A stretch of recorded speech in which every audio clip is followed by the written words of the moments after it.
진돗개 바로 알기 운동본부의 장석윤입니다. 반갑습니다.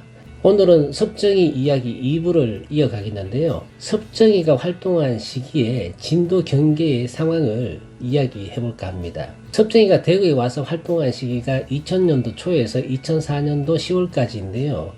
그 시기에는 애견업계의 경기가 좋았습니다. 진도 경계도 더불어서 활발했었고 애견들의 판매도 잘 이루어졌었고 거래 양도 많았었고요. 애견 관련 협회에서는 혈통서를 찍어내기도 바쁠 만큼 호황기였습니다. 이와 더불어서 진돗개에게 관심을 갖는 동호인들도 많아지게 되고 원산지 진돗개들이 부각되던 시기였는데 이렇게 원산지 진돗개들이 갑자기 부각된 이유가 있습니다. 돌이켜보면은 1995년 이전까지는 진돗개를 좋아하는 동호인들이 소통할 수 있는 장소가 마땅히 없었어요.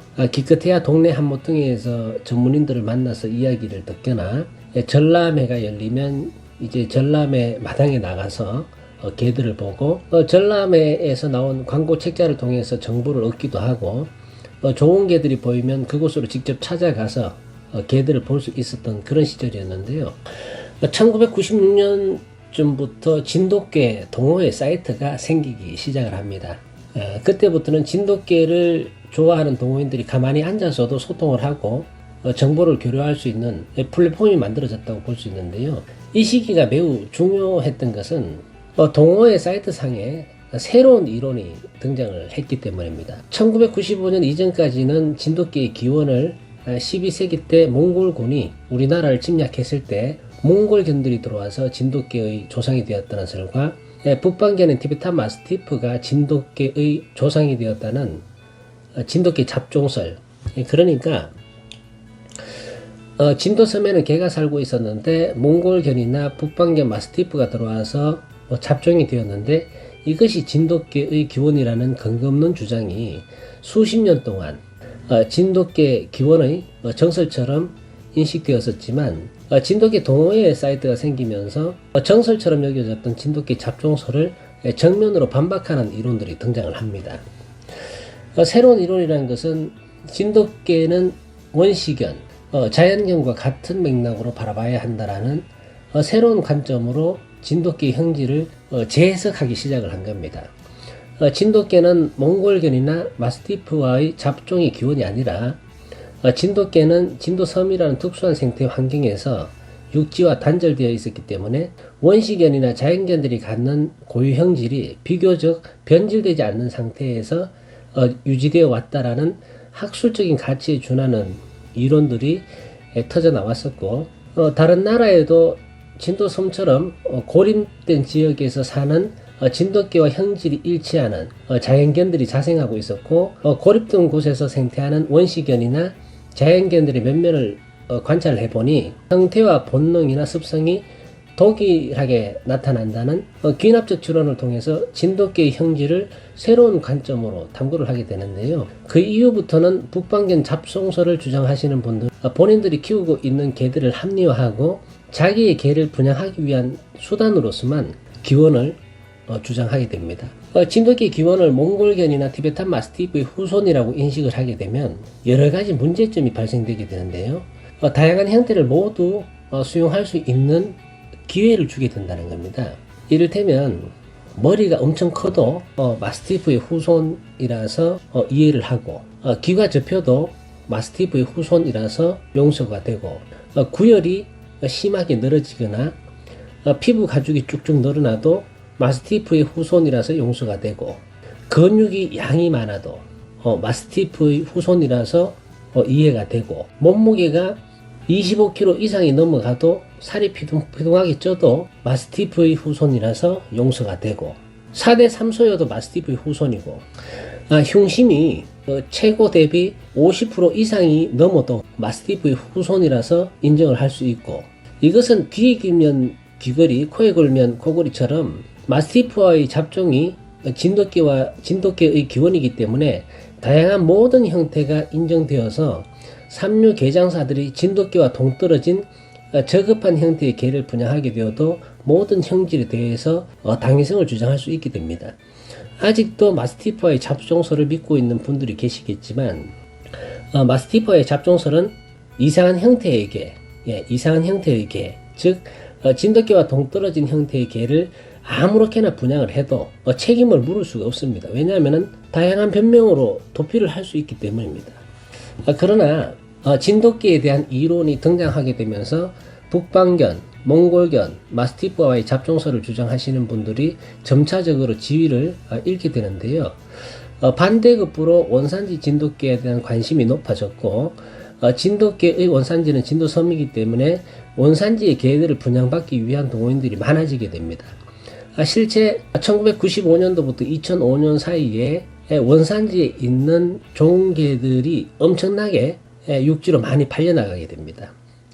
이런 와중에도 동호회 사이트마다 진돗개의 형태에 대한 일치감은 없었고, 지향하는 방향성은 조금씩 달랐지만, 그 중에서도 의식 있는 분들은 진돗개의 본질과 본능, 습성에 대한 궁금증을 해소하기 위해서 진도 현지에까지 가서 경험이 많은 원로분들을 찾고 그분들의 이야기를 듣기 위한 동호인들의 움직임도 많았습니다. 김정호 선생님의 책자에도 원로분들의 정언이 나와 있지만, 진도에 계신 원로분들께서 진돗개의 가치를 평가했던 기준은 수렵성과 사냥성이 우수했던 진돗개였다는 말씀들이 이 동호인들에게 알려지면서 서울, 경기, 강원도, 전라도, 경상남북도에서는 진돗개 수렵붐이 조성이 되고 수렵견을 지향하는 동호회 사이트도 하나둘씩 생기면서 주말이면 동호인들이 335 짝을 이루어서 진돗개의 수렵성을 관찰하고 증명하고자 엽장을 찾는 동호인들이 늘어납니다.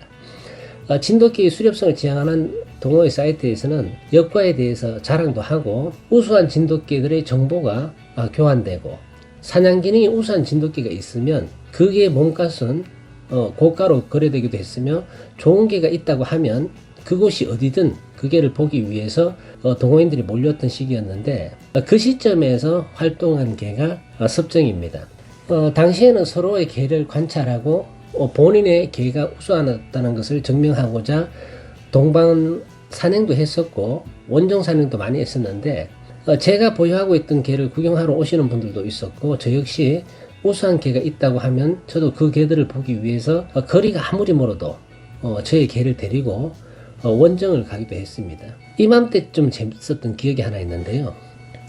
한 번은 수렵견을 추구하는 동호인 모임이 있다고 해서 제가 섭정이를 데리고 참석을 했었는데 전국 각지에서 여러 동호인들이 모였었고 모두 본인들이 키우는 개를 한두 마리씩 데리고 왔는데 첫날은 본인이 경험했던 개와 추구했던 방향성을 이야기하고 서로의 의견을 주고받으면서 진돗개 이야기로 재밌는 시간을 보냈었고 다음 날에는 각자의 개를 데리고 인근 산으로 가서 서로의 개를 관찰하기 위해서 짝을 이뤄서 산행을 했었는데 저도 섭정이를 데리고 산행을 했습니다.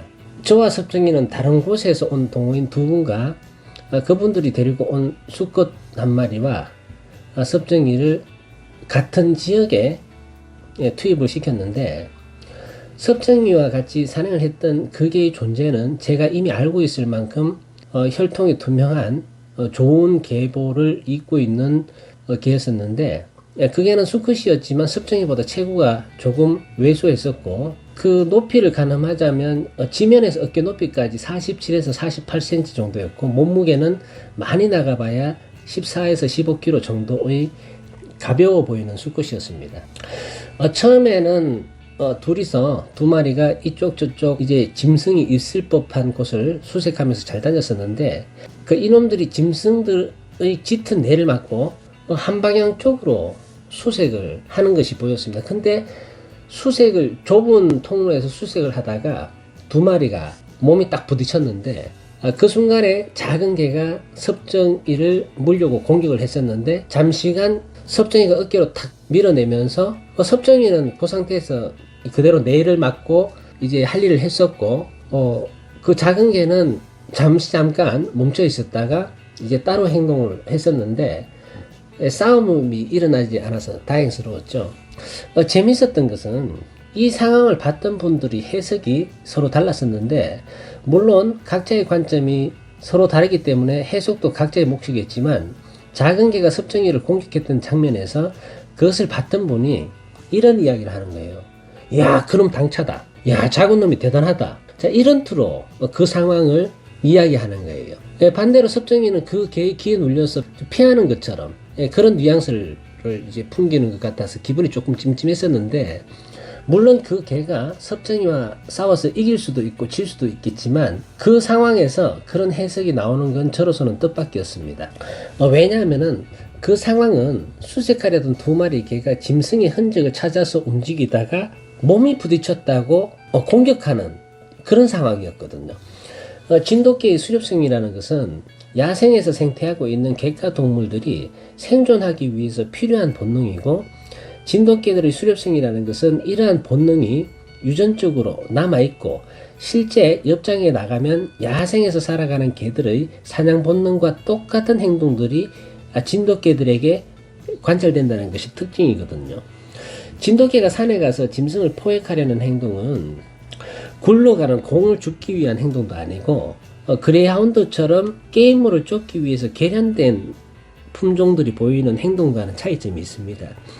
진돗개는 야생에서 얻어진 생존 본능의 일부가 잠재되어 있다가 옆장에 나가면 짐승을 잡고자 하는 먹이를 수급하려는 본능이 행동 양식을 통해서 나타나는 것이고, 그것은 야생에 사는 객가 동물의 생존 본능이 진돗개들에게도 유전적으로 남아있다는 것을 관찰하기 위함입니다. 조금 쉽게 이야기를 하자면 진돗개가 산을 오르거나 옆장에 나간다는 의미는 먹고 살기 위해서 일을 하러 나가는 것과 똑같은 의미로 해석을 할 수가 있는 겁니다. 저는 그 개가 섭정이를 공격했을 때 그 상황에서는 잘못된 행동이라고 판단을 했었는데, 왜 그렇게 생각을 했는가 하면은 간단하게 설명해 보자면, 공부하라고 학교에 보냈는데 친구와 몸이 부딪혔다고 싸워버리는 거예요. 일을 하라고 회사에 보냈는데 같이 일하는 동료와 몸이 부딪혔다고 싸워버리는 겁니다. 이래서는 공부도 못하고 일도 못하게 되겠죠. 개들이 산에 가서 싸우는 일이 이해될 수 있는 경우는 따로 있습니다. 같은 공동체 내에서 살지 않던 개 두 마리가 산짐승을 완전히 포획하고 나서 포획물을 차지하기 위해서 싸우는 행위에 대해서는 이해를 할 수가 있습니다. 그러나 수색하는 과정에서 공격적인 본능을 보인다거나 실제 시비를 걸어서 싸움을 한다는 것은 산행에서의 의미를 모르는 경우이거나 그 개가 그런 행동을 할 수밖에 없는 생존 조건 속에서 살아왔거나 아니면 유전적 결핍을 의심할 수 있는 거죠. 그렇다고 해서 그 개의 가치가 사라지는 것은 아니지만 그런 상황에서는 단점으로 지적할 수 있다는 겁니다. 간혹 진돗개 여러 마리를 산에 데리고 가면은 성견들이 자기보다 앞질러 가는 동료견들을 공격하고 물어버리는 그런 개들이 있습니다. 그리고 굴 속에 숨어 있는 짐승을 발견했는데 굴 속에 있는 짐승은 잡고는 싶은데 자기는 무서워서 못 들어가는 개들이 있어요. 자기는 굴 속에 들어가지 못하면서 동료견들이 짐승을 잡기 위해서 굴 속으로 들어가려는 것을 방해하거나 공격하는 개도 있고, 실제 굴 속에 들어가서 짐승들과 싸우고 있는 동료견들을 굴 밖에서 공격하고 해방하는 덜 떨어진 그런 개들도 있습니다. 이런 개들은 공동체의 본능이 부족하거나 훼손된 개들이어서 공조와 협조를 못하는 저급한 개로 분류할 수가 있습니다. 아무튼 그 상황을 피해서 일을 하고자 했던 섭정이 모습이 대견스럽게 보였던 그런 하루였는데요. 또 한 번은 경기도에 좋은 개가 있다고 해서 제가 찾아간 적이 한 번 있어요. 섭정이를 데리고. 당시에는 섭정이도 이름이 좀 있었기 때문에 섭정이의 모습을 보기 위해서 몇 분이 더 오셨습니다. 그분들도 각자 개를 데리고 왔는데 어쩔 수 없이 그날은 수컷 4마리와 암컷 1마리를 동시에 옆장에 투입하는 그런 상황이 벌어졌는데, 4마리 중에 3마리는 옆장에 투입된 의미를 잘 알고 수색하고 부지런하게 움직였었는데, 그 중에서 1년을 간 넘은 섭정이보다 조금 큰 수컷 1마리가 있었습니다. 다 같이 옆장에 가서 산등에 올라서 개들을 관찰하면서 걷고 있는데 1년생 수컷 견주가 이제 저에게 이런 말을 하는 거예요. 집에서 이 개가 오기 전에 집에서 키우던 3년 된 숙개가 있었는데 이놈이 그 3년 된 숙개와 싸워서 이겼다는 이야기를 하는 거예요. 그런 이야기를 하면서 이제 자랑스러워 하시던데 저는 그냥 듣고만 있었습니다. 문제는 1년짜리 숙개가 사람과 같은 방향 쪽으로 이제 걷고 있다가 다른 수컷들이 수색하다가 돌아오면 위협적으로 키재기를 하고 눈싸움을 하면서 어르렁거리기도 하고 이제 자기 과시를 하는 게 보였었는데, 저는 개싸움이 벌어질 것 같아서 조금 불안한 생각이 들었습니다. 내심 견주가 목줄을 좀 채워줬으면 좋겠다 이렇게 생각을 했었지만, 목줄 좀 채워주세요 이런 말은 못했습니다. 왜냐하면 그분 자존심도 있기 때문에 자존심 상할까봐 못했는데, 그러나 산행하는 내내 그 개가 하는 행동이라고는 다른 개들이 수색하다가 돌아오면 시비를 거는 듯한 불편한 행동을 계속했었지만, 견주분은 아무렇지 않게 그냥 관망만 하고 있는 거예요. 그런 와중에서도 섭정이가 수색하고 추적하기를 반복했었는데, 1년 된 수컷 이놈이 섭정이한테도 계속 그러는 거예요. 허세를 부리고 시비를 걸고, 그때마다 섭정이가 싸움을 피하는 듯 이제 지나갔고 이제 지 할 일만 이제 계속했습니다. 그리고 이제 그날은 짐승을 잡지 못했습니다. 수색을 하고 짐승을 찾고 추적 시는 몇 번 벌어졌지만 여과는 없었어요. 이제 시간도 어느 정도 지났고 해서 하산을 하려고 가다가 넓은 공터가 있어서 쉬고 있었는데, 다른 개들은 견주분 곁으로 돌아와 있었고 섭정이만 안 들어와서 기다리고 있었습니다. 몇 분이 지난 뒤에 이제 높은 곳에서 섭정이가 뛰어서 내려오는 모습이 보였는데, 결국 걱정하는 일들이 터져버린 거예요. 뛰어 내려오고 있는 섭정이를 보고 있었던 그 1년생 수컷이 그 개가 섭정이가 내려오는 방향에 서 있다가 섭정이를 보더니 종전과 같은 공격적인 자세로 위협을 가하려고 했었는데, 두 마리가 몸이 부딪혀버린 거예요. 개싸움이 바로 벌어진 거죠. 저는 다른 개들이 한 마리를 동시에 공격하는 일이 벌어질까봐 싸움하는 개 말고 다른 견주들에게 목줄을 묶어줄 것을 부탁을 했습니다.